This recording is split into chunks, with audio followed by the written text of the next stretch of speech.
Esse cara sofreu um golpe, perdeu o pai e foi humilhado pelo chefe. E quando tudo não podia piorar, ele morreu e reencarnou como vilãozinho mequetrefe de um mundo sombrio sem poderes. Pelo menos o antigo vilão, pois ele ganhou uma habilidade aleatória de se transformar em animais como um corvo, um esquilo e um cavalo. Então, usando isso, ele vai ter que dar a volta por cima e sobreviver no meio de um bando de psicopatas. Mas antes, deixa o seu like nesse vídeo, se inscreva no canal e hype esse vídeo que me ajuda muito. E no mais é isso, agora vamos de obra. A história começa com o nosso protagonista pensando que não deveria ter dado ouvidos àquele desgraçado, com um carinha de óculos encarando e mandando ele não pensar em mais nada e apenas assinar aqui. E o nosso prota segurando aquela caneta de fato não pensa em mais nada. Mas depois de um tempo ele pergunta se isso realmente é seguro. E o cara já bate na mesa na hora, perguntando se ele realmente tá falando sério e se ele não se lembra do que ele acabou de dizer. Ele falou pra ele não pensar em mais nada. E com toda a sua lábia, ele pergunta se ele acha mesmo que ele daria um golpe no seu amigo de colégio. E ele fala que já explicou tudo, desde a garantia do valor principal até os juros compostos. E se ele colocar o seu dinheiro aqui, ele vai duplicar. E isso não é algo que ele conta para qualquer um. E ele ligou pra ele especificamente porque ele estava pensando nele. Pois naqueles dias ver ele ter ligações durante o funeral do seu próprio pai e se curvando para seu chefe daquele jeito, aquilo realmente partiu seu coraçãozinho. E logo nosso garoto lembra que quando esse maldito mencionou seu pai, ele ficou furioso por um momento, mas infelizmente não havia nada que ele pudesse fazer.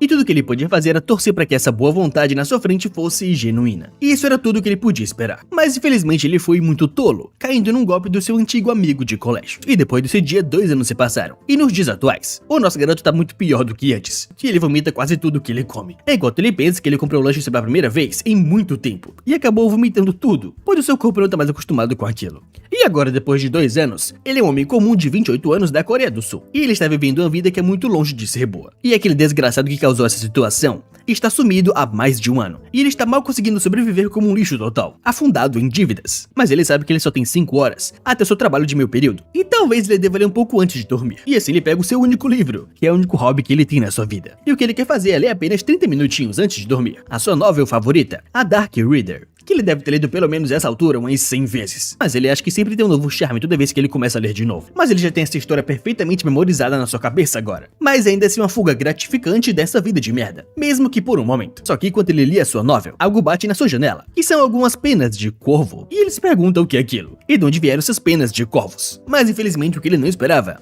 era que seu corpo começasse a sangrar por todos os seus orifícios. E ele assustado se pergunta de onde vem esse sangue. Mas ele nota que seu coração tá parando do nada, e ele não consegue mais respirar. E finalmente ele percebe que é uma merda, mas a sua vida tá acabando. E infelizmente é assim que ele vai encontrar o seu fim, de uma forma tão patética. E justo quando ele estava prestes a pensar que seria melhor assim, algo ferveu dentro dele, e a porcaria da última coisa que veio à sua mente foi o rosto daquele desgraçado. E isso é realmente uma droga. Ele infelizmente não pôde fazer nada contra ele. Mas enquanto ele entrando no seu descanso final, uma mensagem toca na sua mente, que é sobre uma missão confirmada, e como recompensa a habilidade especial será concedida. No entanto, dependendo da solicitação, as habilidades podem mudar. E esse nosso garoto acorda, aparentemente dos mortos, mas quando ele se levanta ele está em um local diferente, e ele vai se perguntando o que está acontecendo agora, e se aquilo por acaso foi um sonho. Mas observando os arredores, ele se pergunta onde é que ele está, pois com certeza essa não é a sua casa. Só que nesse momento algo bate na sua janela, e quando ele nota são alguns corvos, observando ele de longe, e simplesmente um deles passa pela janela, indo até o corpo do protagonista, e ele com muito medo grita por socorro, enquanto se pergunta que tipo de pesadelo é esse de repente, e se é porque ele não tem conseguido dormir direito ou algo assim, e ele só implora que por favor, ele acorde desse sonho agora. Mas finalmente ele percebe algo estranho, que é o corvo fazendo carinho na sua mão, e ele realmente não entende o que houve com esse corvo, e porque ele está sendo tão amigável de repente. Mas logo depois os corvos abrem voo, e vão embora da sua casa. E o nosso garoto mais confuso ainda encara o céu, que tem 3 luas, e uma cidade imensa logo abaixo, com também uma bandeira de 3 luas. Logo ele começa a pensar em algo surreal, e se realmente poderia ser isso. E no começo ele ficou confuso, mas logo ele percebeu, essa não é a realidade que ele conhecia, e esse lugar provavelmente é o que ele tá pensando agora. Mas nesse momento ele bate na porta, o chamado de Príncipe Han Ariban, falando que é a Anne perguntando se pode entrar. Só que o nosso prota muito assustado pede que não, ordenando que ela não abra a porta, pois ele não está se sentindo muito bem. E até o Diana assustado com a gritaria só para na porta, e fala que volta mais tarde. Enquanto o nosso garoto lembra do nome que ela chamou ele, que é Han Ariban, e pelo visto as suas suspeitas estavam corretas. Esse lugar é a novel que ele leu inúmeras vezes, o mundo de Dark Reader, e quem ele possuiu foi o 7º príncipe desse império, o Han Ariban, que está destinado a morrer miseravelmente logo no início da história. E assim ele volta até a sua cama e começa a pensar que é uma droga, e como diabos isso pode acontecer. E pensar que ele acordaria dentro do mundo de uma novel, mas logo ele. Só que nesse instante lá fora da porta, um carinha bate na porta chamando de Vossa Alteza, falando que é o Cien, e o nosso garoto reconhece o Cien na hora, como assessor do 7º príncipe. E dessa forma ele entra com a Ana, falando que eu ouvi dizer que Vossa Alteza está pulando o jantar, Mas logo hoje ele ficou preocupado em vir pessoalmente vê-lo. E ele conta que ele preparou uma refeição bem simples pra ele, e pergunta se ele está se sentindo melhor. Mas o nosso prota percebe que ele tem que se acalmar agora, pois primeiro ele tem que fingir ser o Abiram. E assim ele fala para o Cian que ele acha que está se sentindo um pouco melhor agora. E o assessor fala que isso é um alívio. E ele sim pede para arrumar a mesa e preparar a refeição para Vossa Alteza. E ela bem nervosa fala que sim. E basicamente enquanto ela coloca os pratos na mesa, o seu corpo treme por completo. E na hora o nosso garoto percebe isso. Mas ele vai se perguntando se essa refeição é realmente séria. E parece mais comida de cachorro ou algo assim. E logo ele estende a mão e fala para ela que vai te servir. Só que infelizmente a jarra cai na mesa, derramando toda a bebida. O que na hora assusta muito a pobre Ana, que de joelhos ela pede mil desculpas. E enquanto o nosso garoto observa ela,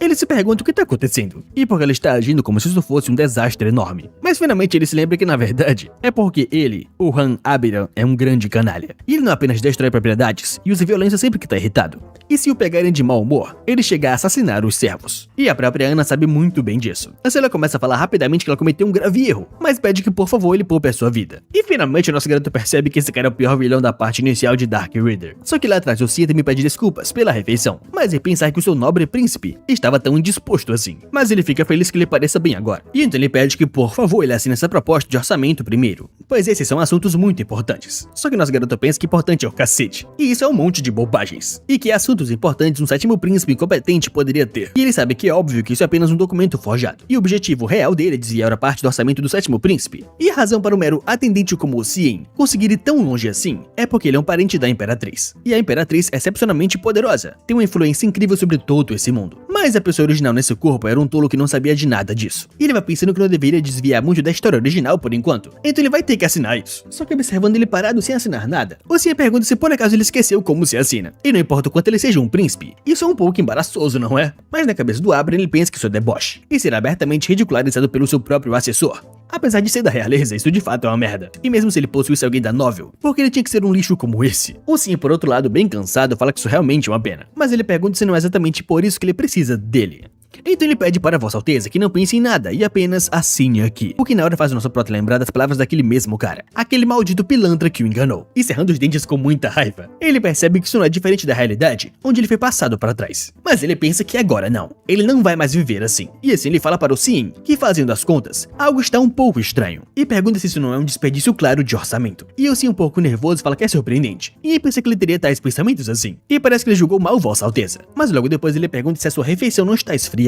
E se ele assinar primeiro, ele revisará novamente. Então ele pede para Vossa Alteza não pensar em mais nada e apenas assinar ali. Só que na hora ele recebe aquela garrafada na cabeça, que se quebra logo depois, assustando muito os dois. E o Protinha, por outro lado, só pede desculpas, falando que a sua mão acabou escorregando. Mas infelizmente para o Cian, o nosso prota sabe de tudo dessa novel, pois ele leu ela mais de 1000 vezes. E não teria como ele não saber disso. E é verdade que o Cian é um parente da Imperatriz, mas na realidade é um parentesco tão distante que a Imperatriz nem mesmo sabe que ele existe. Mas o Cian, muito nervoso com isso, pergunta para Vossa Alteza o que diabos ele tá fazendo agora, enquanto o nosso garoto simplesmente vira a mesa de uma vez, assustando muito o Cian, enquanto o nosso prota pensa que não tem como ele parar com isso agora, e ele não tem intenção de morrer silenciosamente, como na história original. E assim ele fala novamente que a sua mão escorregou, porque ele estava distraído demais, e pergunta se ele não deveria assumir a responsabilidade sobre isso. E ele sabe que na realidade, ele nasceu sem nada, e foi ignorado por onde ele passou, e viveu apenas acumulando prejuízos, mas ele se recusa a viver desse jeito nessa vida, e ele vai usar todo o conhecimento que ele tem dessa novel, e o poder do sétimo príncipe, para mudar a sua própria história. E assim ele encara o seu assessor, e pergunta para o Cian porque ele está apenas parado por aí, e ele fala que o tapete ficou sujo,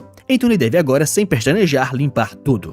E assim o Abiram começa a lembrar que a família imperial é composta por deuses, e todas as coisas no mundo existem para eles. Habilidades especiais que apenas a realeza pode possuir, e belos cabelos loiros. E eles são literalmente a encarnação dos deuses, e o próprio símbolo de nobreza. E o governo deles é algo tão justo e belo, excluindo aquele sétimo príncipe lixo, é claro. E o Cian pensa que ele é estúpido, e tem um temperamento terrível, e tem aquele cabelo preto horroroso dele, e ele realmente não consegue chamar aquilo de realeza. Logo ele se pergunta como um merda patético como esse, que só anda pisando em ovos perto dos outros nobres, ousa falar assim com ele. E se ele acha mesmo que ele investiu todas aquelas propinas só para trabalhar sob o comando de um cara desses? E é claro que não. Mas logo agora, ele está limpando a sujeira que o seu príncipe fez, enquanto pensa que é uma droga. Agora não é hora de ficar esfregando o chão. Mas depois que ele termina, ele fala para o Abiram que acabou. Então ele conta que agora ele vai se retirar. Mas mas simplesmente o Protinha joga outra caneca no chão dele. E o Cian começa a gritar com Vossa Alteza, perguntando que diabos é isso. Enquanto o nosso garoto fala que ele desperdiçou tanto tempo limpando algo tão simples, que ele pode usar isso como oportunidade para praticar mais. E assim ele ordena novamente que ele limpe mais rápido. E o Cian o encara e fala que ele está agindo de forma muito estranha. E ele conta que não tem certeza do que ele deveria dizer para a Imperatriz. Só que o nosso garoto só suspira, sabendo que ele nem consegue falar com a Imperatriz, e ainda assim tenta ameaçá-lo. E parece que isso não é o suficiente para fazê-lo cair na real. Mas é melhor deixar as coisas claras, para que ele não se torne um incômodo mais tarde. E assim ele aponta para Ana e manda que ela cubra os seus ouvidos. Mas ela pergunta como assim os seus ouvidos? E o nosso garoto fala bem sério, que isso não é algo que alguém como ela deveria ouvir. E se ela ouvir sequer uma palavra, ele fará ela trabalhar sem os seus dedos. E ela, muito assustada, fala que entende.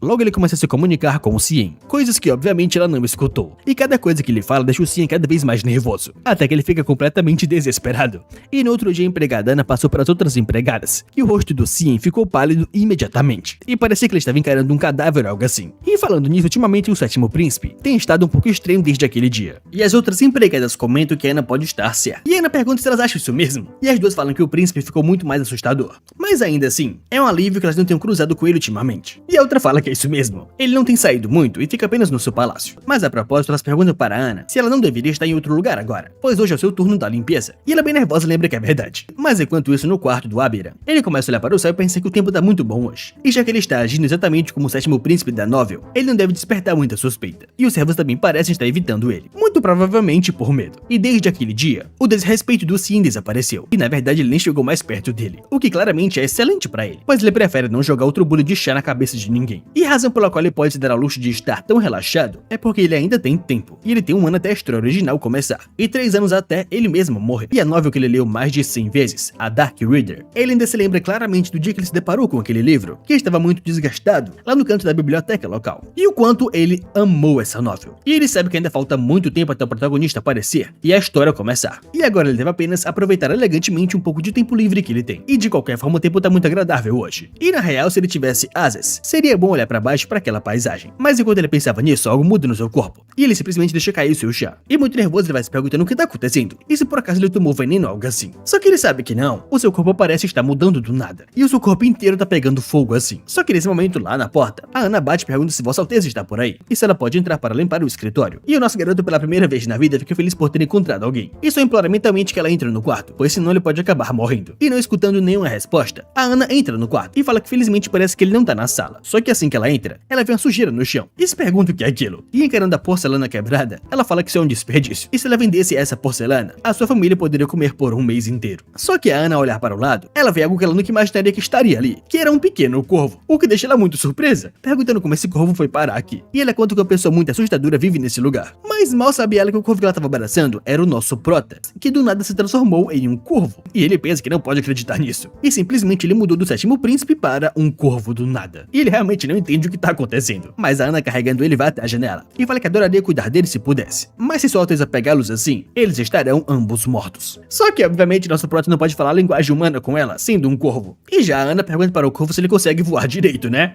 E manda que ele depressa e voe pra longe dali, pois esse lugar é muito assustador. Só que o nosso garoto só implora para que ela não o solte, pois senão ele pode acabar morrendo, mas não ligando pra nada ela solta ele, de vários e vários andares lá de cima. Enquanto o nosso garoto começa a chorar sendo um corvo, sabendo que agora é o seu fim, ele vai cair para a morte. Mas enquanto ele cai, ele começa a pensar na sobrevivência, e que ele tem que sobreviver a qualquer custo. Então ele sabe que o que ele tem que fazer agora é bater as suas asas, e voar e voar e voar, pois ele não quer morrer aqui ainda. E simplesmente ele começa a bater suas asas o mais rápido e forte que ele pode. E assim ele aprende a voar. E ele muito confuso vai se perguntando o que tá acontecendo. E por que caralhos ele aprendeu a voar como se não fosse nada assim. Mas a única coisa que se passa na sua cabeça é que ele tem que voltar a ser um humano e não só um corvo. E agora, ao anoitecer, depois de algumas horas ele finalmente volta a ser o sétimo príncipe. E pensa que felizmente ele conseguiu voltar a ser um humano. E ele tentou mais algumas vezes só pra ter certeza. E pelo visto ele tem a habilidade de se transformar em um corvo à vontade. E nesse momento ele tá em choque, não acreditando que ele pode se transformar apenas desejando algo assim. Mas ele se pergunta por que um corvo? E se é algum tipo de maldição ou algo assim? Daquele corvo que se prendeu a ele no primeiro dia. E ele sabe que uma habilidade como essa nunca apareceu na história. E ele não consegue entender como ele ganhou uma habilidade como essa. Mas é óbvio que ele nunca deve deixar ninguém descobrir isso. Pois se transformar em um corvo é uma habilidade que nunca foi mencionada na novel. E isso poderia potencialmente arruinar a história. Mas ele sabe que essa habilidade, sem dúvidas, está ligada ao Manis. Só que lá do lado de fora da porta, o seu atendente fala para Vossa Alteza que o ritual noturno começará em breve. E o senhor deve se preparar para partir. E o nosso garoto comenta consigo mesmo que finalmente chegou o dia. E ele sabe que uma vez por mês, o imperador e os irmãos principais se reúnem para esse ritual sagrado, que eles chamam de ritual, mas é praticamente um teste de sucessão. E é claro que o sétimo príncipe nem sequer é considerado um candidato, mas presenciar isso pessoalmente, depois de apenas ler sobre o assunto, parece completamente diferente. E ele lembra que ele, o sétimo príncipe, sentam na ponta da mesa, e de longe ele começa a observar os outros, enquanto pensa que talvez seja o cabelo loiro, mas eles são quase ofuscantes só de olhar. E comparado a eles, o sétimo príncipe não é diferente de um corvo. Só que na frente do Aberan, um dos seus irmãos pergunta como um desgraçado como ele, sem linhagem, e o medíocre pode manter a cabeça tão erguida assim, sem nenhuma vergonha. E o nosso garoto de relance o reconhece como o oitavo príncipe, o Celos Aberan, o seu meu irmão de 17 anos, embora esteja claro que ele não o considera seu irmão mais velho. E o Celos pergunta se será se esse lixo de baixo nível perdeu a capacidade de entender as palavras humanas ou algo assim. Mas o plot só pensa que eles dois são apenas vilões menores, que fazem uma breve aparição na história, então não importam muito. E obviamente vendo o plot ignorá-lo, o moleque fica muito puto. Só que na hora nosso irmão mais velho aparece, falando que eles deveriam se dar muito bem, já que eles são irmãos, e não deveriam fazer uma cena na frente de Vossa Majestade, o Imperador. E o Celos, bem nervoso com sua irmã, pede desculpas, a primeira princesa. E observando a ordem, nosso garoto sabe que então essa é a primeira princesa. E se for o caso, começando pela esquerda, seria o primeiro príncipe, o terceiro príncipe, o segundo príncipe e a primeira princesa. E eles estão literalmente sentados em ordem de classificação. E ele sabe que quanto mais brilhante o cabelo, mais forte é o poder que possuem. E todos eles empunham Manes, o poder especial único desse mundo. E em outras palavras, eles são os que se conhecem como realeza. E comparado a eles, o dono original desse corpo tinha cabelos pretos como o Breu, que era o único nobre nascido sem Manes. E não é de se admirar que a sua personalidade tenha se tornado tão distorcida assim. Mas finalmente o mais forte de todos entra na sala, o auge do Manes no folclore desse mundo,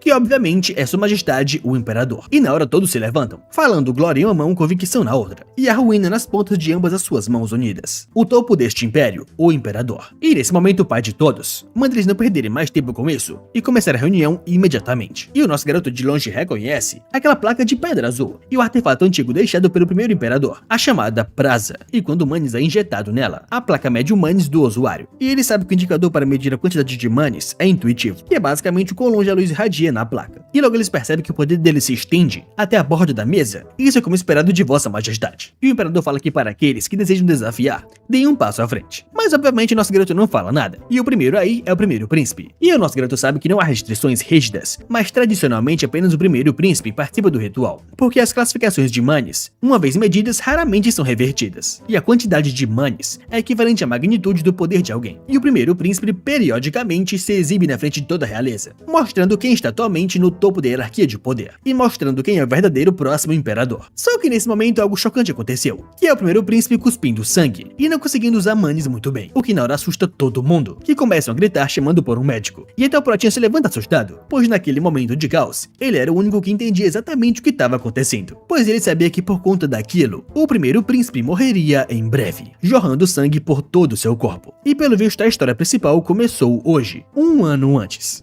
E assim ele pensa que o Manes é o poder especial desse mundo, e ele geralmente se manifesta na família imperial e em sua linhagem, mas as habilidades variam de pessoa para pessoa. Por exemplo, o primeiro príncipe usa o Manes da água, o segundo usa o Manes do fogo, e o resultado da medição de Manes do primeiro príncipe, que foi feita hoje, já está gravada na pedra, e ele provavelmente ia ter o suficiente para cobrir pouco mais da metade da mesa, e faz sentido considerando que ainda faltam 6 meses para aquele incidente. Só que pelo visto aquele incidente aconteceu antes do previsto, o nosso garoto completamente em choque, pois ele sabe que de acordo com o enredo original, o primeiro príncipe não deveria torcer sangue por mais de meio ano, e a aparência do protagonista ocorre depois disso. E para começar, porque o sétimo príncipe consegue se transformar em um corvo, e ele sabe que ele era originalmente um personagem que não conseguia usar Manes de jeito nenhum, e uma habilidade que nunca apareceu na novel, se revelando logo após a sua possessão. E ele vai se perguntando se isso realmente é apenas uma coincidência. Mas agora no castelo do primeiro príncipe, o Hazian Aberan, o médico conta que não há absolutamente nada de errado com seu corpo, Vossa Alteza. E ele conta que o corpo de um nobre é uma bênção dada pelos deuses, e ele permanece inalterado por qualquer doença ou ferimento. Mas para o senhor vomitar sangue de repente assim, ele simplesmente não consegue entender. E infelizmente para o médico, hoje não era um bom dia do príncipe, que já o agarra pelo pescoço perguntando se ele acha mesmo que ele o chamou até aqui para ver esse falatório sem sentido. E ele ordena que esse inseto desapareça. E simplesmente depois que o médico vai embora, o Raza começa a quebrar tudo no seu quarto. Enquanto lembra que tudo estava muito bem hoje de manhã, mas agora isso acontece do nada. E toda vez que ele tenta usar o Manes, o seu corpo reage com mais dor ainda, e ele continua cuspindo sangue. E ele começa a se perguntar se ele nunca mais poderá usar Manes de novo. Mas isso é impossível. Ele é o primeiro príncipe do Império de Abira e será o próximo imperador do Império. E ele é diferente dos outros. E é claro que ele é. E provavelmente não é nada sério. E se ele apenas descansar um pouco, o seu Manes voltará ao normal. Mas mal sabia ele que enquanto ele pensava nisso, alguém o observava pelas sombras, falando que se ele quiser viver, é melhor parar com esse narguilé primeiro. E muito assustado o príncipe pergunta quem tá aí, jogando narguilé na sua direção. E esse cara nas sombras era o nosso garoto, que já pensa que ele é um monstro absoluto quando se trata de força bruta. E finalmente quando o príncipe olha, ele o reconhece, e fala que ele pensou que fosse alguém que tivesse enviado um assassino, mas é apenas um aleijado que nem consegue usar o Manes. E ele pergunta quem exatamente ele pensa que é, aparecendo aqui do nada. Só que na hora nosso próximo interrompe, e fala que se ele fosse um assassino, ele já estaria morto agora, pois ele nem mesmo notou até ele falar, o que na hora surpreende muito o príncipe. E o Han fala que alguém como ele conseguiu se esgueirar para o dormitório do próximo imperador, o segundo lugar mais vigiado do império, sem deixar nenhum rastro. E muito nervoso, Raza pergunta como ele entrou no seu quarto, e que tipo de truque ele usou. E o nosso garoto fala que bem,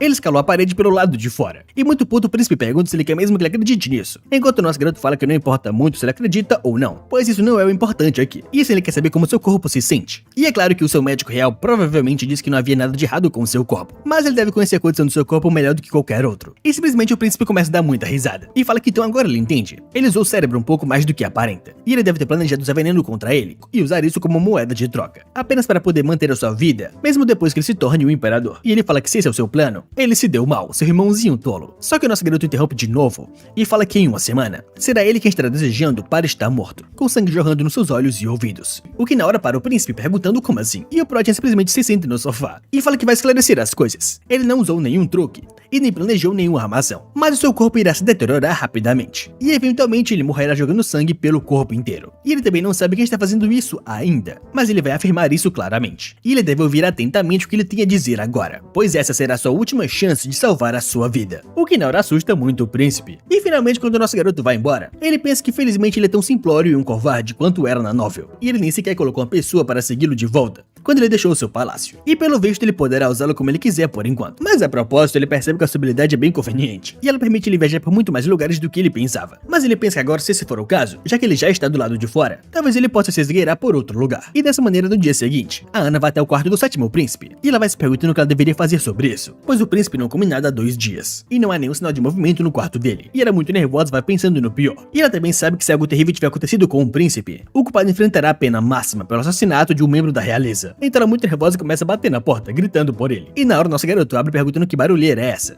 mas simplesmente a Ana se estabaca no chão, derrubando toda a sua comida no seu sapato. E quando ela o encara de volta, ela com muito medo só pede desculpas, implorando para que ele não a mate. Só que nosso prota encara bem sério, e fala que como se causar um distúrbio de repente não fosse o suficiente, ela suja o chão e os seus sapatos. E ele pergunta como ela planeja assumir a responsabilidade por isso. E ela muito assustada fala que merece morrer. E ela conta que não se importa com a sua vida, mas pede que por favor ele poupe a sua família. Só que nosso garoto só manda ele esquecer essas coisas, e limpar tudo impecavelmente em 5 minutos e cair fora logo depois. E ela bem nervosa fala que sim. E ele se vira e fala que de agora em diante, a menos que ele a chame pessoalmente, ela está estritamente proibida de se aproximar dos seus aposentos. E logo quando ele volta, ele vai pensando em que tipo de absurdo ela tá pensando agora. Mas agora que ele estabeleceu as regras, ela não deve incomodá-lo ainda mais. E dessa maneira um mês se passou, desde que o primeiro príncipe sofreu um sangramento nasal durante o ritual. Mas um certo boato se espalhou silenciosamente pelo Palácio Imperial, de que o primeiro príncipe, ou no caso o próximo imperador, perdeu as suas habilidades. E para os outros príncipes e princesas, o boato sinalizou que uma oportunidade de ouro havia surgido. E o nosso garoto sabe que na novel, para conter esses boatos, o primeiro príncipe implora ao imperador para antecipar a competição de caça, deixando de lado o pequeno detalhe de que isso deveria acontecer daqui a 6 meses. Infelizmente as coisas estão mais ou menos seguindo o enredo original até agora. E o problema é, se isso está apenas acontecendo na cidade imperial, ou se também está afetando o protagonista lá fora. Mas hoje é o dia da competição da caça real. E se o nosso prota tiver sorte, ele irá encontrá-lo no evento de hoje, e poderá entregar aquilo. E depois disso ele vai esperar pelo momento certo. Só que lá atrás do Han, o seu irmão começa a chamá-lo de inseto, e comenta que esse cavalo preto como breu combina perfeitamente com seu tom sombrio. E na cabeça do Han, ele começa a pensar numa coisa que deixa ele bastante ansioso, e talvez porque eles estejam um ano antes do início da história original. Mas esse cara é muito mais exaltado e impulsivo do que era na novel, mas por enquanto ele vai apenas ignorá-lo, pois é um evento importante esperando por ele hoje. E não ligando muito para o seu irmão, ele faz carinho no seu cavalo preto, e conta que ele é um camarada destinado a zombá-lo. Mas pessoalmente ele gosta muito mais dele do que um cavalo dourado qualquer, o que deixa o cavalinho bem feliz. Só que logo depois que ele fala isso, todos param, e o nosso garoto comenta que finalmente eles chegaram. E essa é a entrada para a Floresta Imperial, a chamada Torre do Princípio. E o ritual de abertura acontece aqui todos os anos. E esse ele comenta que assim que o primeiro príncipe completar o ritual, a competição de caça começará imediatamente. Mas ele sabe que na realidade é menos uma competição e mais um show político implacável. E dessa maneira o imperador lá na frente chama o primeiro príncipe e conta que ele deve se preparar para o próximo ritual de abertura. E o Hazia fala que entende. E lá atrás dele o seu segundo irmão conta que fica feliz que ele parece estar mais saudável. Mas ele pergunta se ele já pensou no seu desejo. E o Hazia pergunta que tipo de desejo ele tá falando. E o segundo conta que é o desejo do vencedor da competição, que pode de fato pedir um desejo para Vossa Majestade. E ele conta que todos já sabem que ele será o vencedor de hoje de qualquer maneira. E o Hazia fala que isso é óbvio. Mas lá atrás, observando o ritual, o nosso garoto sabe que esse tal de ritual é mais uma forma de exibir o manes do próximo imperador. Basicamente uma demonstração do poder da família imperial diante dos nobres. E os nobres começam a comentar consigo mesmos que é realmente uma honra finalmente testemunhar o manes do primeiro príncipe pessoalmente. Mas eles ouviram um boato de que houve um incidente infeliz recentemente. Só que lá no topo tá o Hazia um pouco nervoso, pensando que ele realmente deu ouvidos àquele maldito inseto. Mas é melhor ele torcer para não estar blefando, pois se por um acaso ele o enganou, ele vai matá-lo da maneira mais agonizante possível. Só que lá atrás, observando tudo, tá o nosso prota, percebendo que o seu irmão mais velho parece muito rígido, mas ele não deve ficar tão nervoso assim, Hazia, pois desde que ele siga suas instruções corretamente, algo muito interessante vai acontecer.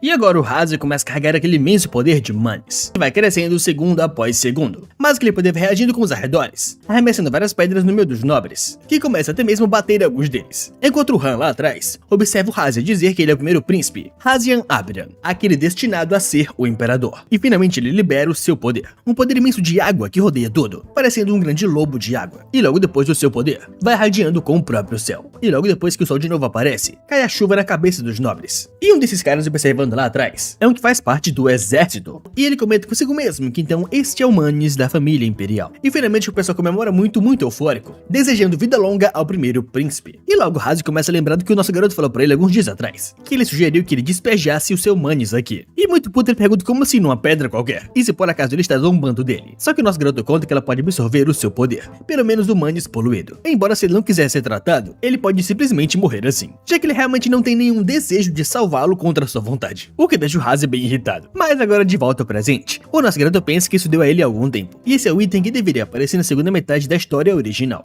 mas usá-lo um pouco antes não deve ser um problema. Mas enquanto ele pensava nisso, que aparece Alcinha, falando que ele saúda o sétimo príncipe, e conforme as suas instruções, ele trouxe a bolsa de pedras que ele deixou com ele. Logo nosso garoto fala que então ele finalmente conseguiu, mas ele se vira bem puto e fala que ele é um cara que não consegue lidar nem com a tarefa simples que ele deu pra ele, e ele quer saber se ele trouxe a bolsa exatamente como estava. Logo se bem nervoso pensa que é uma merda, e ele pergunta como ele sequer chegou aqui montado nesse cavalo preto idiota, e esse cavalo é tão bruto que muitas pessoas já se feriram com ele, e foi por isso que ele o trouxe para o sétimo príncipe de propósito, mas infelizmente não deu muito certo. Só que agora lá na frente de todos, o imperador dá o sinal, e a partir desse momento, a competição de caça começa, e assim todos os nobres participantes entram na floresta, comentando consigo mesmo que eles devem vencer para que o imperador possa conceder um desejo a eles. Só que o outro manda ele não ser tão idiota assim, pois a família imperial provavelmente vai levar o prêmio final. E enquanto isso, Han pensa que todos estão partindo com tanta pressa, mas ele sabe que essa competição não é tão importante para ele assim de qualquer maneira, e ele deve manter a discrição e evitar chamar muita atenção, para que ele possa encontrar o antigo comandante dos Cavaleiros Imperiais, o Agony Fedus. E no meio da floresta está o velho Fedus, falando com Tolin, o seu assessor, e perguntando o que ele acha sobre o ritual de abertura da competição de caça. E o Tolin fala que foi verdadeiramente o poder de um deus. E o velho comenta que quando ele estava assistindo a esse ritual, ele sentiu como se o imperador quisesse quebrar o espírito dos nobres. Só que o Tolin, com muito medo, manda seu duque parar de falar algo assim, pois isso pode pegar mal com eles, e ele só deve dizer tais blasfêmias apenas quando eles estiverem sozinhos. Mas o Fedus manda ele relaxar, pois não há ninguém por perto que possa ouvir a sua conversa. E ele conta que é uma razão para que ele ainda esteja respirando nessa idade, pelo menos por enquanto. E agora a cena volta de novo para o nosso prota, que vai lembrando que a Floresta Imperial, onde ocorre a competição de caça, é dividida em 3 zonas principais. A primeira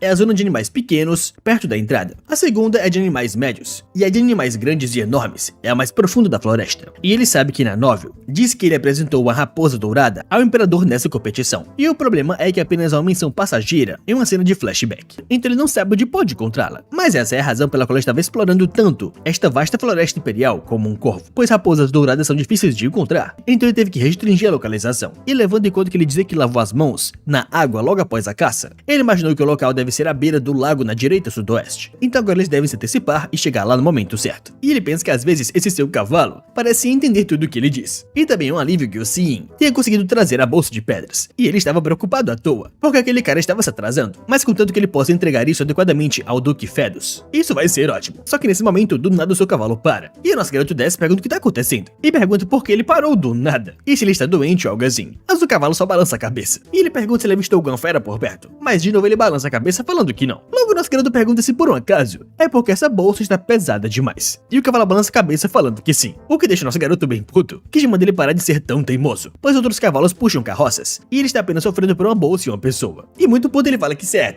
Ele quer ver quanto tempo ele vai aguentar assim. E se ele continuar agindo com tanta arrogância, ele vai dizer ao mestre do estábulo para que deixe ele com fome. Só que não ligando pra mais nada, ele começa a correr dali, deixando o Han absolutamente sozinho na floresta. E o nosso garoto percebe que ele tá fudido. Mas agora de volta ao Fedus e o seu assessor. O Tolin comenta que normalmente caçar alguns lobos ou veados teria sido moleza a essa altura, mas parece que a sorte simplesmente não está do seu lado hoje. E o Fedus comenta que pelo visto ele envelheceu também. E ele viveu uma vida inteira com uma espada e um escudo, mas ele não pode desafiar o tempo. Só que o Tolin pede para que ele não diga algo assim, pois o seu duque já é uma lenda. E ele alcançou inúmeros feitos militares, como comandante dos Cavaleiros Imperiais. Mas o Fedus fala que agora ele é apenas um velho aposentado. E ele pergunta para o Tolin se ele já vê a família imperial de perto. E o Tolin fala que não, apenas de longe como hoje. E logo vai ele falar que ele entenderá quando ele se encarar diretamente. E então ele verá quem são os seres verdadeiramente magníficos desse império. E assim ele vai lembrando do que ele contou para o seu filho, de que eles eram deuses em pessoa, e a família deles tem protegido o império de tais deuses por mais de 1000 anos. E ele pode dar uma olhada lá fora, na majestade dessa bela e grandiosa capital imperial. E ele contou para o seu filho que ele envelheceu agora, então ele deve assumir o seu lugar. E eles devem sempre ter orgulho do fato de serem uma família leal à casa imperial. E o seu filho fala que sim, papai. E logo Fedus manda ele olhar pela janela, pois esse é um grupo de mercadores da nossa família. E eles orgulhosamente forneceram mercadorias para a família imperial. E depois disso vem um templo. Só que nesse momento a carruagem para, e o Fedus desce perguntando o que está acontecendo.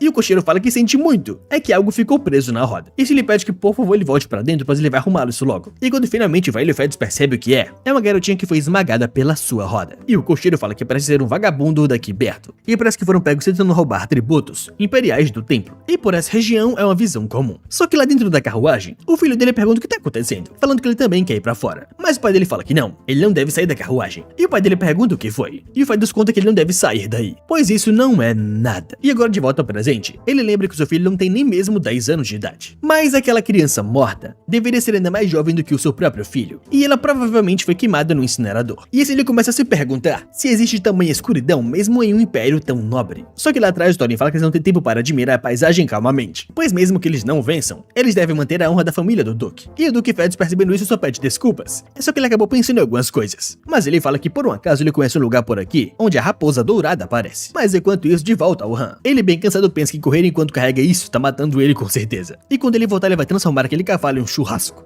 Mas como ele teve que trazer essa bolsa, ele não pode nem se transformar. Ele pensa que será realmente problemático se ele perder o rastro do Duque Fedus nesse momento. E ele se pergunta se ele deve apenas se transformar ou algo assim. E ele percebeu isso mais uma vez enquanto explorava como um corvo. Mas embora essa seja a zona de animais pequenos, ainda é bastante perigosa. E você nunca sabe quando algum animal selvagem vai aparecer. Só que lá na frente da moita, bem perto dele, ele percebe que tem algo saindo dali. E ele preocupado se pergunta o que ele faz. E ele sabe que é um desperdício deixar essa bolsa para trás. E ele nem trouxe uma arma simples porque é irritante. Mas então tanto faz. Ele pega aquela pedra e pensa que se ficar perigoso, ele apenas vai fugir dali. Só que mal sabe ele que aquela pedra não acertaria um bicho, e sim o próprio Tolin, que já recebe uma pedrada no seu maxilar, fazendo ele cair no chão desmaiado. Enquanto o nosso Prot, em choque, reconhece aquela cor de cabelo. E na hora ele começa a ouvir a gritaria do velho Duque indo até o Colin e perguntando que barulho foi esse, se ele está bem. E o nosso garoto de longe reconhece aquela cor de cabelo, que é um empregado leal do Duque Fedus, o Tolin Krisa. E pelo visto agora ele está em apuros. E ele nunca esperou encontrar com ele assim do nada. E ele sabe que o antigo comandante dos Cavaleiros Imperiais e o herói de guerra, o Duque Agony Fedus, ele se tornará o mestre do protagonista na novel, que um dia virará todo o império de ponta cabeça.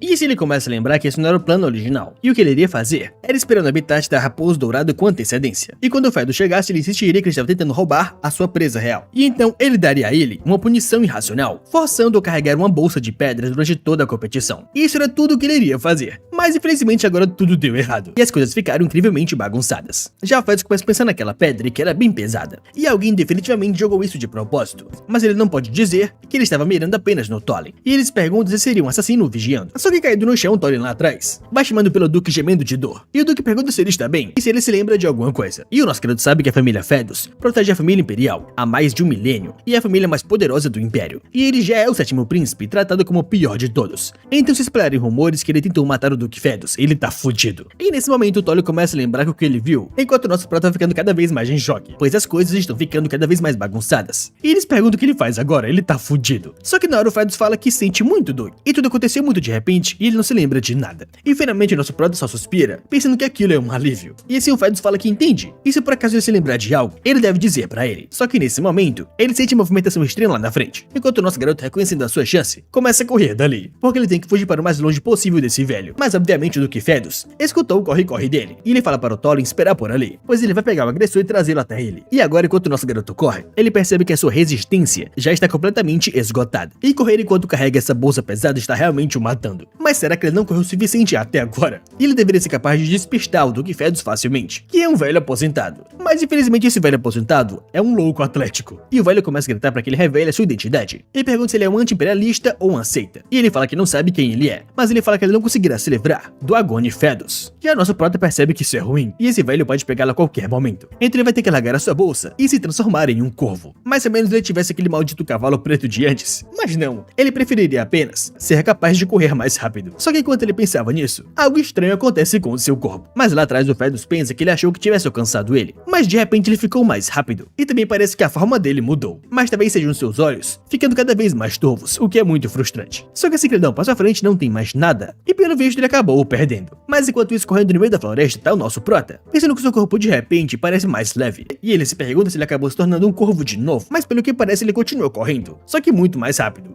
E também ele escuta som de cascos de cavalo, e se pergunta se aquele maldito cavalo voltou de novo. Ou poderia ser mesmo, que na verdade ele se tornou o cavalo preto. Mas enquanto essa bizarrice acontecia, de volta aos príncipes, o segundo pergunta para o primeiro se ele realmente pegou algo assim, que é um monstro que parece um urso gigantesco. E o Razia pergunta por que ele quer saber, e se por acaso é difícil de acreditar. Mas o segundo fala que a vitória dessa competição já é sua, irmão, e pergunta se ele já decidiu o desejo que ele pedirá ao imperador. E o Razia pensa nesse seu desejo, e na verdade ele tem algo em mente. Mas agora de volta ao Han, ele percebe que ele tá fudido, pois ele perdeu a bolsa enquanto fugia, e ele perdeu a coisa mais importante pra ele, e de verdade deveria existir um limite para o quanto as coisas podem dar errado. Mas finalmente logo depois ele se acalma, e se pergunta o que vai mudar se ele continuar se torturando assim. E agora o que ele deveria fazer é refazer os seus passos e verificar as coisas. Mas agora de volta ao garoto Tolin, ele finalmente viu o Duque voltando e pergunta se ele está bem. Só que o Duque pergunta se a sua cabeça está um pouco melhor, e o Tolin fala que está bem sim, embora ele ainda esteja um pouco tonto. Só que mais importante, o que aconteceu?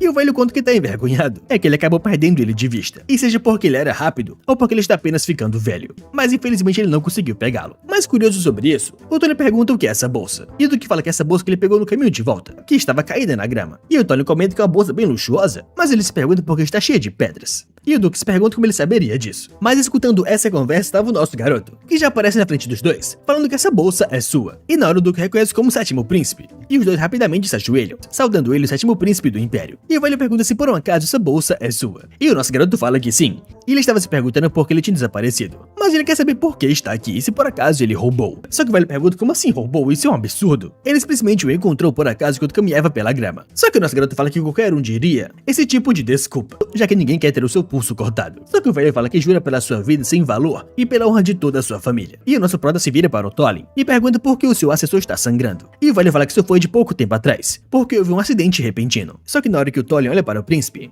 ele reconhece na hora que jogou a pedra nele. Só que antes que ele pudesse falar qualquer coisa, o nosso garoto o agarra e pergunta por que um ser inferior ousou intervir insolentemente em uma conversa entre nobres. E pelo visto ele é um pirralho mal educado. E se for porque a cabeça dele não sarou, ele pergunta se ele poderia emprestar para ele uma espada, pois ele pode talvez dar um jeito nisso cortando a sua cabeça. O que assusta muito o Tolin na hora. Só que ao lado o velho se curva e fala que o seu assessor cometeu um grave erro. E se o senhor mostrar misericórdia, ele mesmo garantirá que ele seja disciplinado adequadamente. E o nosso prota fala para o Duque Fedus que a sua lealdade é realmente admirável e é verdadeiramente exemplar. Um cão imperial que nem pisca quando sua assessor está à beira da morte. E pelo visto, seu filho também crescerá para ser um cão leal. E se ele pega essa bolsa, fala que encontrasse assim foi o destino. E ele vai confiar a ele essa bolsa hoje, pois é um item realmente importante. E mesmo que ele morra, ele não deve deixar ela sair do seu corpo. E pergunta se o velho entendeu. E o velho completamente em choque pega a bolsa. E fala que obedecerá humildemente ao glorioso comando do príncipe. E assim o Pratinha se vira falando que vai voltar primeiro. E ele deve ter um bom tempo de caça por agora. Enquanto ele pensa que não importa nada disso. E seu corpo parece muito mais leve agora que ele terminou de fazer o que ele deveria fazer. Mas até ele acha que aquela atuação foi um lixo. E ele realmente sente muito pelo Tolin. Mas ele tinha que plantar ao menos uma semente. E de volta ao Duque, o Tolin fala que sente muito por ele. E por sua causa ele teve que se submeter a isso. Só que o velho manda ele apenas se considerar sortudo pelos seus membros ainda estarem intactos. E agora eles devem voltar para descansar por hoje. Só que o Tolin fala para o Duque que ele lembrou de algo sobre a pessoa que jogou a pedra nele. E ele conta que foi o sétimo príncipe. E ele fala que não percebeu no começo, mas o vendo pessoalmente, só que na hora o velho para. E fala que ele não precisa dizer mais nada. Mas no seu caminho de volta, o nosso garoto lembra que na novel o Dukes comete aquele incidente durante a competição de caça no ano que vem.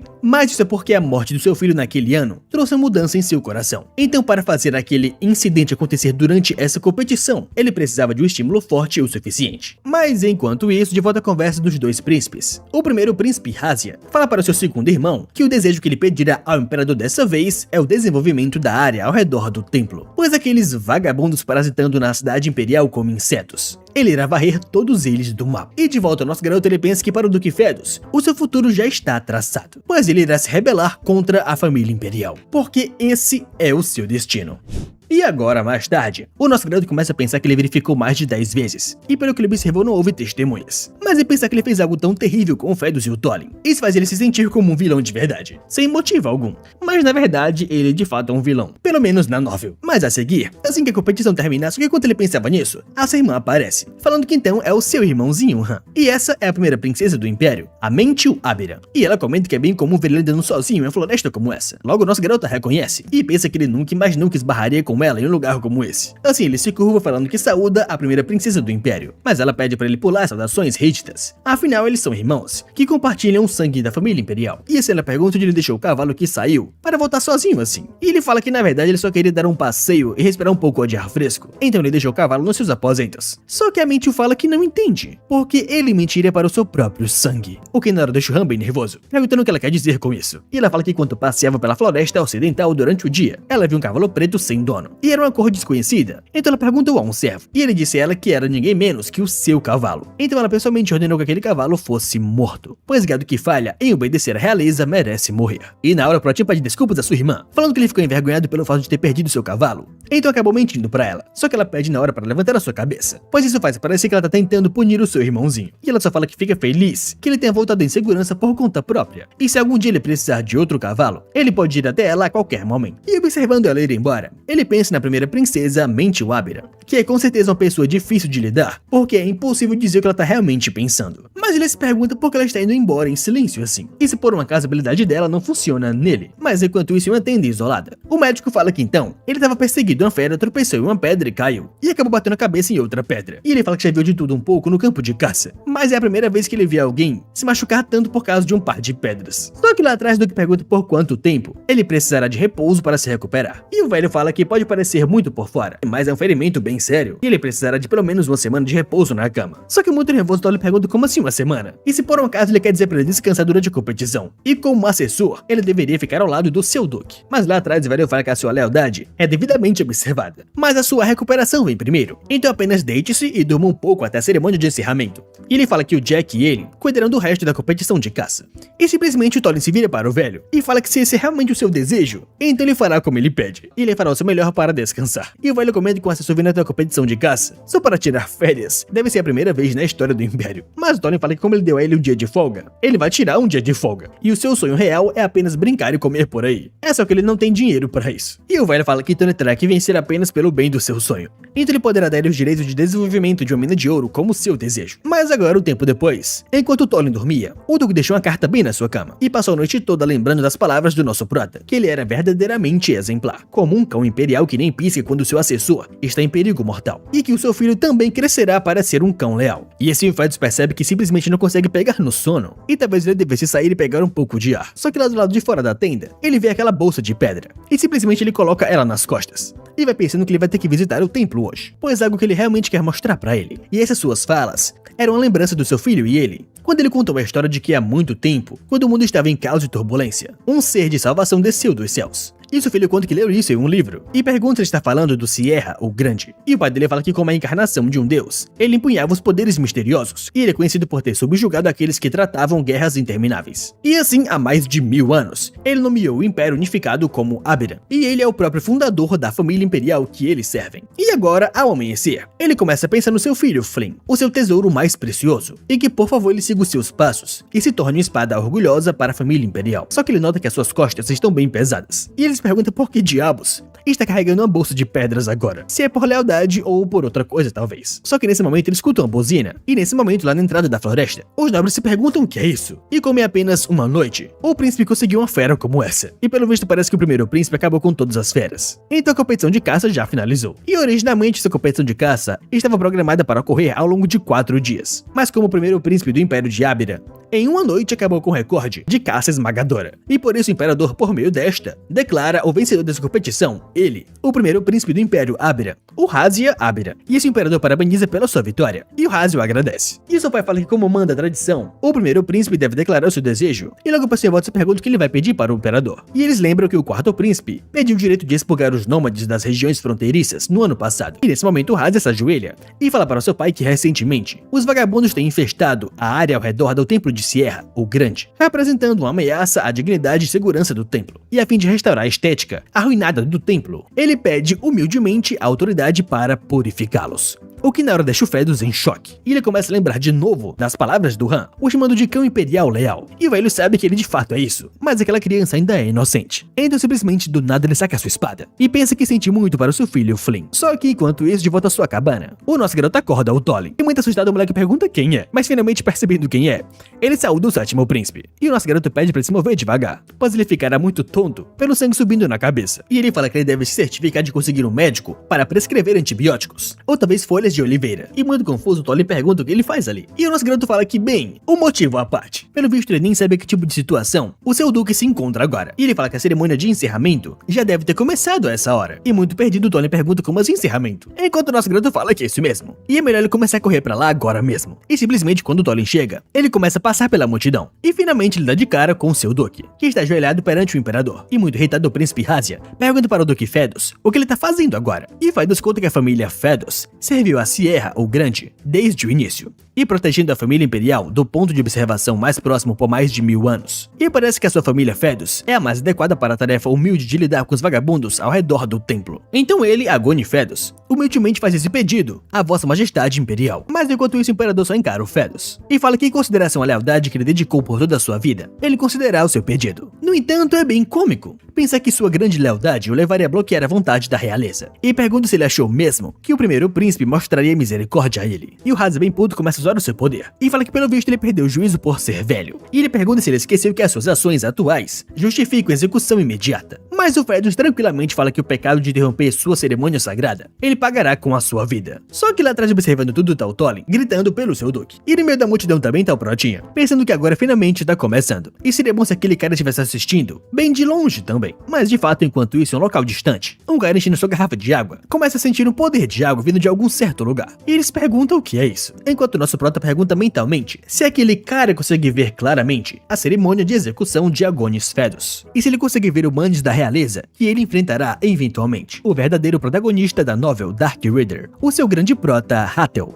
E assim o Hazia fala que ele já foi um herói. E o chefe da família Fedus, que protegeu a família imperial por 1000 anos. O antigo comandante dos Cavaleiros Imperiais, que fez inúmeras contribuições no campo de batalha por 30 anos. E aquele que cometeu o crime de insultar a família imperial. O pecador Agonis Fedus, em nome do primeiro príncipe do império, Hazia Abiram. Ele, por meio desta, realiza sua execução. E simplesmente ele usa sua magia e começa a rodear o Fedus com seu poder. E o velho começa a perceber que ele não consegue respirar. Só que lá no canto ele observa o Tolin completamente desesperado. Mas ele se pergunta por que eles têm um lugar como esse agora. E pelo que ele disse, ele estava muito tonto, e ele sabia que ele estava só fingindo. E ele fica feliz que ele pareça saudável agora. Mas é pensar que eles se separariam assim nesse estado tão patético. E ele pensa no Tolin, e sabe que é muito sem vergonha da sua parte, mas ele pede que por favor ele cuide do Flynn. Só que observando também ele tá o nosso prota lá no canto. E eles perguntam por que esse cara tá ali, e o que diabo do sétimo príncipe quer falar com ele. Mas fazendo meio que leitura labial, ele reconhece que ele falou que ainda não. E esse velho pensa que não pode morrer. Mas simplesmente o Haze dá um sinal pra cima, e a sua magia leva o Fedus pra longe, como se quisesse jogá-lo até o céu. E logo depois ele muda de direção, querendo fazer o Duque colidir com o chão, esmagando todo o seu corpo. E observando isso desesperado tava o Tolin. O nosso prota bem calmo, pois sabe que o velho ainda não morreu. E de longe meio que sentindo algo tava o Flynn, o filho do Duque, observando de longe aquela estrela cadente. Mas também próximo da estrela cadente tava o protagonista da novel, observando aquilo bem surpreso. E simplesmente ele começa a correr na direção onde a magia está indo. E finalmente quando ele chega próximo, ele observa a magia e pensa que não consegue dizer direito, pois está muito embaçado lá dentro. Mas o que tem dentro dali parece ser uma pessoa. E logo depois ele dá um grande salto, querendo agarrar aquela pessoa. Mas ele não foi rápido o suficiente para conseguir agarrá-lo. E simplesmente ele perdeu o seu rastro. Onde a tal estrela cadente de uma pessoa só caiu em um lugar um pouco distante. Mas agora de volta aos nobres. O Tolin tá completamente em choque, escutando os outros falarem que ia pensar que o herói do Império, o Duque Fedus, teria tal fim. Então eles perguntam o que vai acontecer com a família do Duque agora. Mas espera, aquele moleque não é o assessor do Duque. Só que lá acima do palco o Imperador fala que acabou. E um dos guardas fala que entende, e comunica aos outros que a cerimônia de encerramento da competição de caça real será realizada ao meio-dia. E todos os participantes até lá devem se retirar.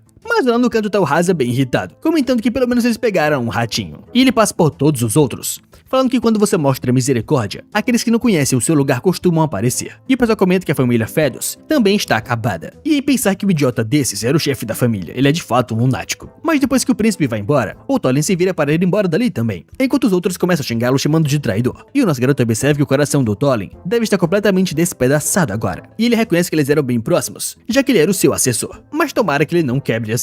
E finalmente quando o Tolin volta para sua barraca, ele vê lá no canto aquela carta e reconhece que é o brasão da família Fedus. E na carta tinha escrito o seguinte: se você estiver lendo essa carta, eu provavelmente não estarei mais nesse mundo. E quando esse momento chegar, por favor, reze para que eu possa ir para Therion. E eu peço que você cuide do meu filho, Flynn, e atenda a esse último pedido de um velho, pois ele tem a sensação de que ele cometerá um grave erro em breve. E se essa situação ocorrer, ele deve saber de uma coisa: tudo o que aconteceu não é de forma alguma sua culpa. E ele, o chefe da família Fedus, Agonis Fedus, por meio desta, declara que no caso de algo acontecer com Agonis Fedus, ele nomeou seu assessor, Tolin Krissa, como chefe interino da família Fedus, e que as bênçãos de Sierra, o Grande, estejam com você. Mas agora de volta ao Castelo Imperial, o nosso garoto no quarto do seu irmão mais velho fala que ele usou o seu Manis de forma muito exagerada, e pergunta se ele achou mesmo que estava completamente curado. Mas ele está terrivelmente enganado sobre isso, e na verdade sua condição só piorou desde a competição de caça real. E o Haze é muito puto, só manda ele calar sua boca. E se ele não disse que essa pedra absorveria o Manis poluído? E ele pergunta se não há algo de errado com esse seu método de tratamento. E ele fala que se ele não quiser morrer,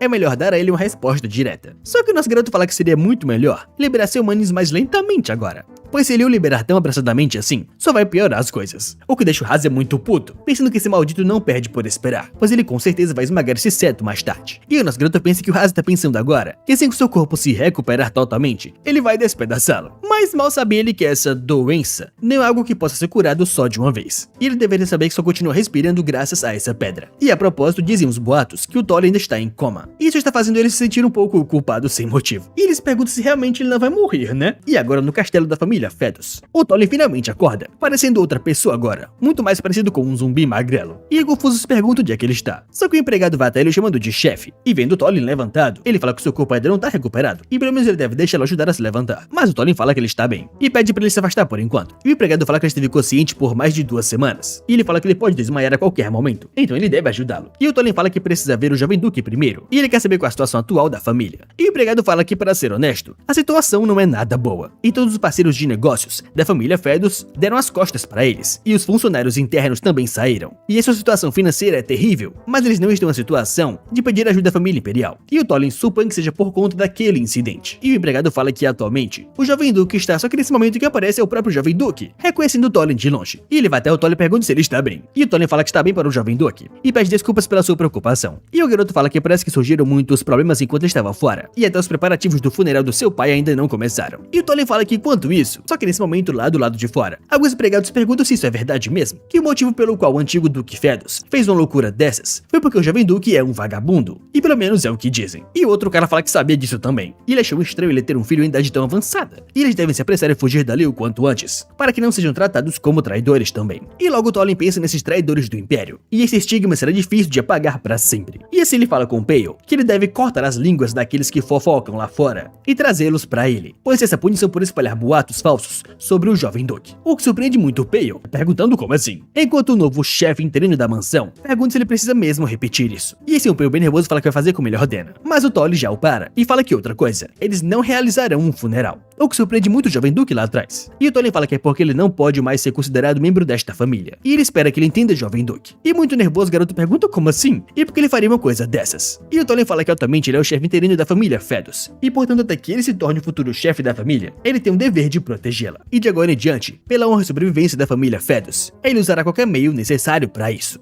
Mas agora de volta ao nosso plotinho juntamente com o seu irmão. O irmão dele começa a quebrar tudo no seu quarto de novo. E assim o príncipe pergunta por que ele tá preso nesse lugar. E ele fala que vai fazer questão de despedaçá-lo membro por membro. Assim ele lembra do que ele conversou com seu irmão ontem à noite. De quando Han disse pra ele que tinha algo que precisava fazer amanhã. E de quando ele perguntou se ele deveria dizer a todos mesmo que ele estava entrando na Floresta Imperial. Mas como assim não entre de verdade? E por que ele deveria fazer uma coisa tão ridícula como essa? E o nosso garoto fala que tem alguns assuntos a tratar lá. E o Hadza fala que ele pode apenas ir. Só que o nosso garoto conta que ele não quer ninguém sabendo do seu paradeiro. E se ele disser que vai, ninguém poderá mais entrar na Floresta Imperial. Mas muito puto, o primeiro príncipe pergunta o que ele tá tramando e o que ele planeja fazer lá sozinho. E o nosso garoto fala que digamos que seja para um tratamento. E enquanto isso ele pode ficar quietinho nesse quarto. Só que na hora o primeiro príncipe agarra ele pelo pescoço, o chamando de desgraçado, e fala que ele parece estar sob a impressão de que ele é alguém importante ultimamente. Mas ele pode simplesmente perguntar aos sábios do Império sobre um tratamento irrisório como esse. Ele quer saber se ele realmente está testando a sua paciência ao limite, pois ele vai acabar com sua vida agora mesmo. Só que o nosso prota só dá risada, falando como assim perguntar aos sábios. Então é melhor ele se apressar, pois como ele usou humanos agora há pouco, a sua expectativa de vida deve ter diminuído novamente. E na hora o príncipe percebe o sangue no seu nariz, e logo depois ele cospe sangue, soltando o nosso prota. Enquanto Han fala que se ele interromper o tratamento agora, ele não vai conseguir nem se mover direito por uma semana. E ele quer saber se ele não está curioso sobre a reação da família imperial quando souber disso. Pois assim que o boato que o primeiro príncipe do império colapsou se espalhar para todos, ele pergunta se eles tentarão encontrar uma maneira de salvá-lo, ou reagirão de forma diferente. E ele conta que se o tratamento falhar,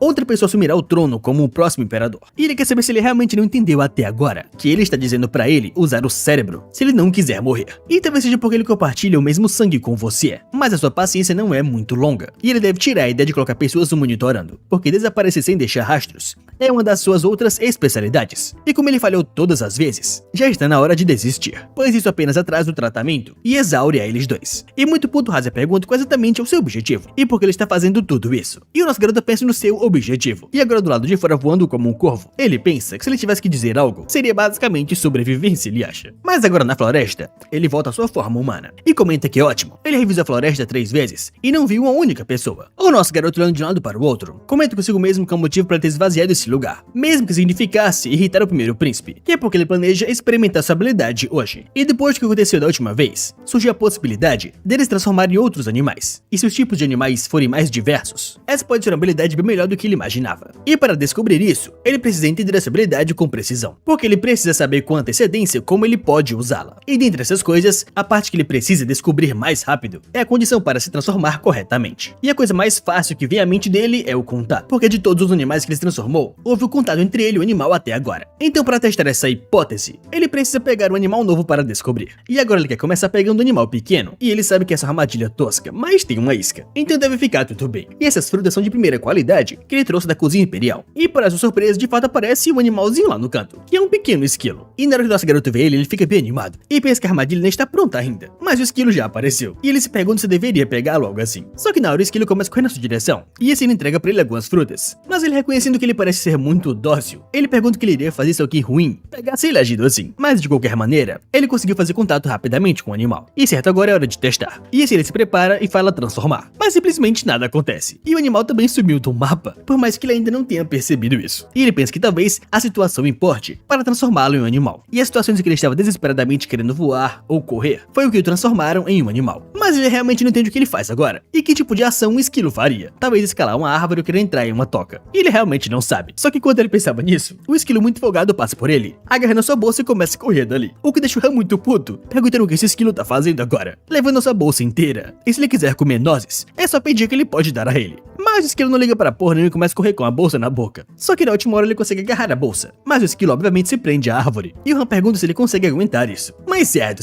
ele quer ver quem vence. E quanto tempo a coisinha como ele consegue aguentar o seu puxão. Mas infelizmente ele foi muito ingênuo. E simplesmente a bolsa se rasgou e ele deu de cara com o chão. Mas agora, mais tarde, de volta ao seu quarto, a Ana bate na porta e fala que preparou o seu jantar. E o nosso garoto manda ela entrar. E ela bem nervosa pensa que como o príncipe disse pra entrar, não deveria haver nenhum problema. Mas ela implora que, por favor, ela esteja segura dessa vez. Só que na hora ela percebe algo chocante, que são as roupas do Protinha completamente arruinadas. Mas ele só pede para que ela não se assuste, pois ele só se sujou enquanto caminhava pelo palácio. E ela bem nervosa fala que entende. Enquanto o nosso garoto percebe que ele quase foi pego se transformando em um corvo. E no fim das contas ele não conseguiu se transformar em um esquilo como ele queria. E apenas ficou perseguindo aquele maldito esquilo o dia todo. E se ele comenta com a Ana que suas roupas estão bem sujas, então ela deve trazer novas. E ele também deve tomar um banho antes de comer. E ela fala que sim, entende. Mas ela quer saber de algo e o nosso garoto pergunta como assim. E ela fala que é uma coisa dentro da sua bolsa. E ela pergunta se ele o trouxe com ele. O que não assusta muito o nosso garoto, pois é aquele maldito esquilo. E na hora ele tenta agarrá-lo, mas o esquilo começa a fugir dali. E a empregada começa a pensar que então o príncipe vai atormentar aquele pobre esquilinho. E assim ela fala pra ele que vai jogá-lo fora. E pede que, por favor, ele poupe a sua vida. Só que na hora o nosso garoto só manda ela trazer as roupas. E ela fala que sim. E ele fala bem puto que deu ordem pra ela agora há pouco. Ela deve trazer roupas novas agora mesmo. E simplesmente ela sai correndo da sala, querendo trazer de volta suas roupas novas. Enquanto ela pensa que ela tem que ir o quanto antes, pois caso contrário o esquilo fofinho vai acabar sendo morto pelo príncipe. Mas mal sabia ela que enquanto ela corria, ela daria de cara com a primeira princesa. E assim a princesa reconhece a Ana e pergunta se ela é a serva do Han. E ela quer saber para onde ela vai com tanta pressa. E ela ajoelhada saúda a primeira princesa e fala que sente muitíssimo mesmo, mas pede que por favor ela poupe a sua vida. Só que a princesa pergunta o que são essas roupas que ela tá segurando e se por acaso ela vir roubando a propriedade secretamente. Mas a Ana fala que jura por Sierra que isso não é verdade. E ela conta que o sétimo príncipe estava caminhando no jardim e as roupas dele ficaram sujas. Mas a princesa fala que não importa se as suas palavras são verdadeiras ou falsas, porque a enganar é impossível de qualquer maneira. E assim ela se pergunta se as palavras dessa criança eram verdadeiras ou não. E usando seu poder ela percebe algo chocante, que é aquela aparência. E ela bem animada comenta que pelo visto do seu irmãozinho, parece que não foi só até o jardim, mas tinha alguns assuntos na floresta imperial.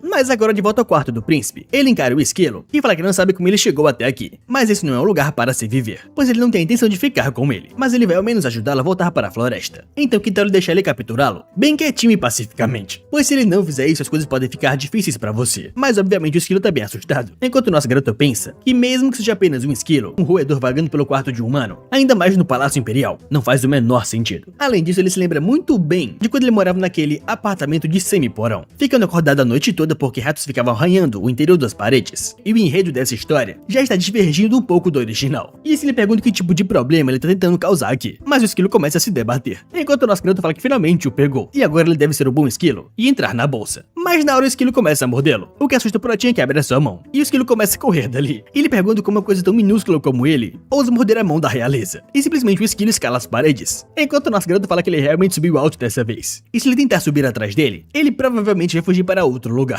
E de fato, às vezes como agora, seria mais fácil se transformar em um esquilo. Mas enquanto ele pensava nisso, finalmente funcionou, e ele reconhece aquele sentimento. E finalmente nosso garoto descobre a condição para se transformar em um animal específico. Só que o esquilinho pendurado na parede finalmente se cansa e simplesmente cai no chão. Enquanto o nosso garoto se pergunta por que ele tá caindo do nada. E mesmo para um esquilo cair daquela altura, ele com certeza pode morrer. Só que enquanto ele corria para salvar o esquilo, a sua irmã entra de vez no quarto do sétimo príncipe. Enquanto a Ana fala que ela deveria bater antes de entrar assim. Mas a princesa pergunta se ela realmente quer que ela pise em ovos perto do seu irmãozinho agora. E pelo visto os servos daqui são muito desagradáveis. Só que assim que ela abre a porta, ela dá de cara com dois esquilos. E um deles está segurando o esquilo menor. E ele é muito confuso e pergunta o que está acontecendo. E mesmo que ele seja uma criança maltratada pela família imperial, pensar que feras selvagens estariam vagando pela residência de um nobre assim. Só que lá do lado da princesa, a Ana tá bem surpresa com o dobro de fofura dos esquilos. Enquanto o Protinha esquilo pensa que sério, isso realmente deixa ele maluco. Mas agora no dia seguinte, o esquilo finalmente se tornou amigável. E o Protinha comenta que ele tá muito carinhoso agora. E ele não saiu do seu lado desde ontem à noite. E ele se pergunta se ele tá fazendo isso porque ele salvou naquele dia. E é de fato um incômodo levá-lo de volta para a floresta agora. Então ele deve tratar de ficar fora de vista por conta própria. Mas ele pensa que de qualquer forma, ele descobriu como se transforma em um animal. E em pensar que a condição era tão ridícula assim. E pelo que ele aprendeu, não é apenas um simples contato.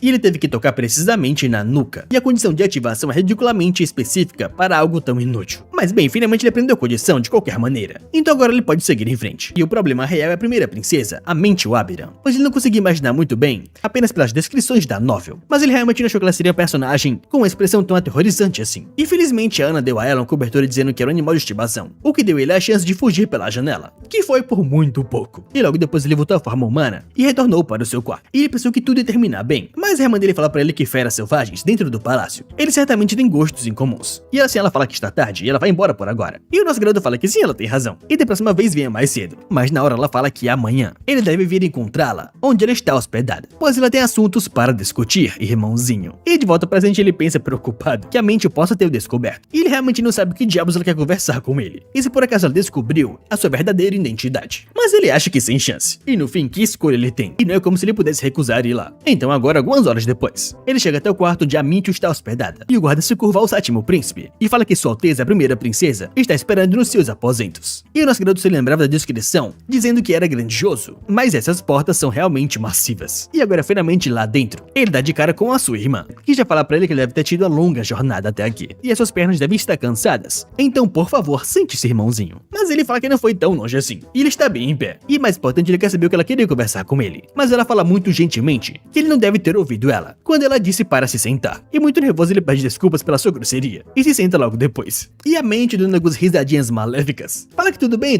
a sua curiosidade deve ter falado mais alto. E ele sempre foi do tipo impaciente, mas desde quando aquela criança se tornou uma pessoa completamente diferente, aventurando-se sozinha pela Floresta Imperial, um lugar que ele nunca visitou antes. Logo nosso garoto pensa que é por isso que ele não queria enfrentar a primeira princesa, pois ele sabe que humanos sempre se manifestam com habilidades relacionadas à natureza. Por exemplo, o Imperador impunha humanos do fogo, o primeiro príncipe impunha humanos da água, e a habilidade da primeira princesa, Mentiu, em certo sentido está acima de todas as outras, pois o humanos dela é humano, a habilidade de ler e manipular a mente das pessoas. E assim ela parecendo uma psicopata, fala que espera que ele conte ela honestamente, porque deixa ela muito triste quando a sua adorável família tenta enganá-la. E esse Han vai tentando manter a calma, pois de uma coisa ele tem certeza: a habilidade da Mente não funciona nele, e se funcionasse ela apenas teria o controlado para obter as respostas que ela queria. E ela deve ter percebido de repente um dia que a habilidade dela não estava funcionando nele. E graças à novel, ele também conhece as duas condições sob as quais a habilidade dela falham em ser ativada. O alvo deve ser parente de sangue da Mentiu, e a segunda é que o alvo deve amar genuinamente a Mentiu como família. E o problema é esta segunda condição, pois sentir amor familiar pela Mentiu, ele não tem como sentir algo assim por esta mulher. E a Mentiu, se fazendo de boa moça, pergunta por que ele não se apressa e responde logo, o que deixa nosso prota cada vez mais confuso, se perguntando por que raios a habilidade da Mentiu não funciona nele. Mas enquanto isso rolava em outro lugar, numa caverna escondida atrás de uma cachoeira, o velho Fedus finalmente acordava com uns pingos de água no seu rosto.